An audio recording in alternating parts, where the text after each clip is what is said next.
Clerks 3 from writer-director Kevin Smith is in theaters now, and not only do I love so much that this is a trilogy, but also how much time they put in between the films. While the characters reflect back on their lives throughout the movies, it certainly makes myself do the same thing, from being a teenager and watching Clerks with my friends, having our parties watching the Clerks animated series, being in my 20s and us going to see Clerks 2 drunk, and now being 40 and seeing these guys back again for the conclusion in Clerks 3. It makes it a very, very comforting experience. The plot has to do with Randall suffering a heart attack at the quick stop, and then wanting to actually do something important with his life. So his plan is to then make a movie about their time working at the store. And yeah, the movie they're making is the first Clerks film, with some parts of the second movie as well. Here, the name of their movie being Inconvenience. I do like this plot. I've thought this was a good idea for a movie since that was essentially the plot for the never-made movie version of the animated series. Hell, there's even a few references here to the animated show. Lando makes an appearance in the film.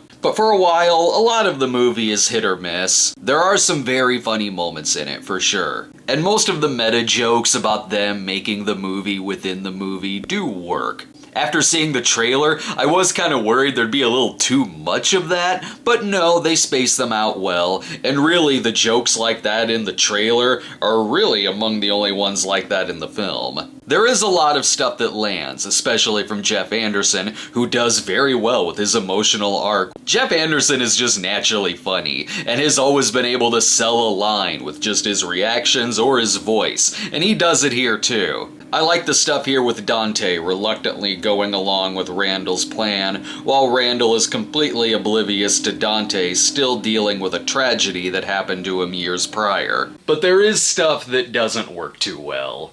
There's a whole plot with Elias converting to Satanism, and it's pretty much the same joke over and over again, and I kept dreading it every time he would show back up. Also, and this was a problem I had with Jay and Silent Bob Reboot, the movie is shot really basic to a fault. I don't know if these movies are shot quickly or what, but there is such little variety in the way it's filmed and cut that you'll have these long scenes of dialogue and really only just a couple of shots, and it can make scenes feel longer than they do. There's scenes where it doesn't even feel like the actors are there at the same time. All this is especially noticeable when they're reenacting the same shots from the first Clerks, so you notice right away how much more variety there was with the camera angles, movements, insert shots, and editing with that first film.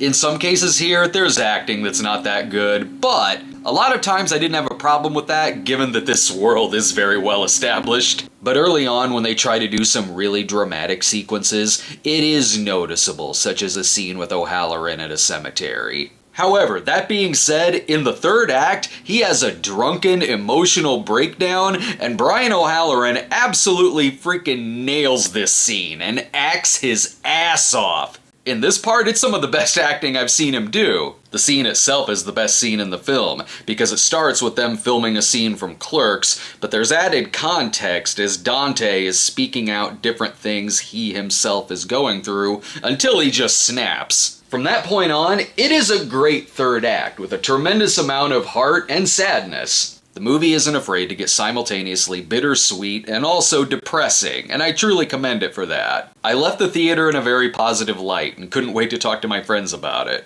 Overall, the movie is a B, but it's a really good B. There are jokes that don't work and running gags that not only don't work but keep going, but when the movie has laughs, it has some pretty big laughs. And it does do some things that are very gutsy. Thanks for watching, everyone. Be sure to check out our latest Cinema Snob episode on Catch Us If You Can, and we'll see you next time.